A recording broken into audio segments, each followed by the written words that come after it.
ಇದು ಬಂದು ಡೇ 2. ಇನ್ನು ಡೇ 2 ಅಲ್ಲಿ ಅಕ್ಷರಾಭ್ಯಾಸ ಮಾಡಿಸೋದಕ್ಕೆ ಅಂದ್ಬಿಟ್ಟು ಶೃಂಗೇರಿಲಿ ಬಂದಿದ್ವಲ್ಲ. ಇನ್ನು ಅಕ್ಷರಾಭ್ಯಾಸ ಮಾಡಿಸೋದಕ್ಕೆ ಅಂದ್ಬಿಟ್ಟು ಬೆಳಗ್ಗೆನೇ ಎದ್ದು ಸ್ನಾನ ಮಾಡಿ ರೆಡಿ ಆಗಿಬಿಟ್ಟು ಇನ್ನು ಅಲ್ಲಿಂದ ದೇವಸ್ಥಾನಕ್ಕೆ ಹೋಗಿ ದೇವಸ್ಥಾನದಲ್ಲಿ ಟಿಕೆಟ್ ಎಲ್ಲ ತೊಗೊಂಡು ಆನ್ಲೈನ್ ಬುಕ್ಕಿಂಗ್ ಮಾಡಿ ಟಿಕೆಟ್ ತೊಗೊಂಡು ತುಂಬ ಜನ ಇದ್ದರು ಅಂದ್ಬಿಟ್ಟು ಬೆಳಗ್ಗೆ ಬೇಗನೆ ಅಕ್ಷರಾಭ್ಯಾಸ ಸ್ಟಾರ್ಟ್ ಮಾಡಿದರು. ಒಂದು 7 ಗಂಟೆ ನನಗೆ ಪ್ರತಿದಿನ 7:15 ಸ್ಟಾರ್ಟ್ ಮಾಡೋರಂತೆ. ಅವತ್ತು ಮಾತ್ರ ಬೇಗ ಸ್ಟಾರ್ಟ್ ಮಾಡಿದ್ದಾರೆ, ಜನ ಜಾಸ್ತಿ ಇದ್ದರು ಅಂದ್ಬಿಟ್ಟು. ಅಕ್ಷರಾಭ್ಯಾಸನ ಜಾಸ್ತಿ ಹೊತ್ತು ಹಿಡಿಯಲ್ಲ, ಒಂದು 20 ನಿಮಿಷ ಆಗ್ಬೋದು ಅಷ್ಟೇ. ಇನ್ನು ಅವರೇ ಎಲ್ಲ ಕೊಡ್ತಾರೆ, ಅಕ್ಕಿ ತಟ್ಟೆ ಆಮೇಲೆ ಸ್ಲೇಟು ಎಲ್ಲನೂ. ಇನ್ನು ಸ್ಲೇಟ್ನ ನಾವೇ ತೊಗೊಂಬರ್ಬೇಕು, ಅಕ್ಕಿ ತಟ್ಟೆನ ಅವ್ರಿಗೆ ವಾಪಸ್ ಕೊಡಬೇಕು.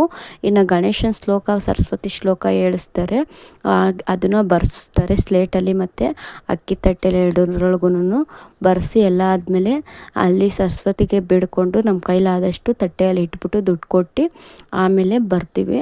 ಬಂದಾದಮೇಲೆ ಇನ್ನು ಅಲ್ಲೇನೇ ಮೀನು ನೋಡಿಕೊಂಡು ದೇವ್ರ ದರ್ಶನ ಎಲ್ಲ ಮಾಡಿಕೊಂಡು ಟಿಫನ್ ತಿಂದ್ಕೊಂಡು ರೂಮ್ಗೆ ಹೋಗಿ ರೆಡಿ ಆಗಿಬಿಟ್ಟು ಮತ್ತೆ ಫ್ರೆಶ್ ಅಪ್ ಆಗಿ ಚೆಕ್ಔಟ್ ಆಗಿ ಇನ್ನು ಅಲ್ಲಿಂದ ಕಟೀಲಿಗೆ ಬಂದು ಕಟೀಲಲ್ಲಿ ದುರ್ಗಾ ಪರಮೇಶ್ವರಿ ದರ್ಶನ ಮಾಡಿಕೊಂಡು ಇನ್ನು ಅಲ್ಲೇ ಮಧ್ಯಾಹ್ನದ ಊಟ ಎಲ್ಲ ಮಾಡಿಕೊಂಡು ಅಲ್ಲಿಂದ ಬಂದು ಧರ್ಮಸ್ಥಳ ಬಂದು ಉಜಿರೆಯಲ್ಲಿ ಸೂರ್ಯನ ದೇವಸ್ಥಾನ ಹಾಗೇನೇ ಕೊರಗಜ್ಜ ದೇವಸ್ಥಾನ ಇತ್ತು, ಅಲ್ಲೇ ಸ್ವಲ್ಪದಲ್ಲೇ ಅಕ್ಕಪಕ್ಕನೇ ಅಲ್ಲಿ ನೋಡಿಕೊಂಡು ಧರ್ಮಸ್ಥಳಕ್ಕೆ ಬಂದು ನೈಟ್ ಊಟ ಮಾಡಿಬಿಟ್ಟು ಇನ್ನು ರೂಮ್ಗೆ ಹೋಗಿ ಆಲ್ಟ್ ಅದು ಅಲ್ಲಿ.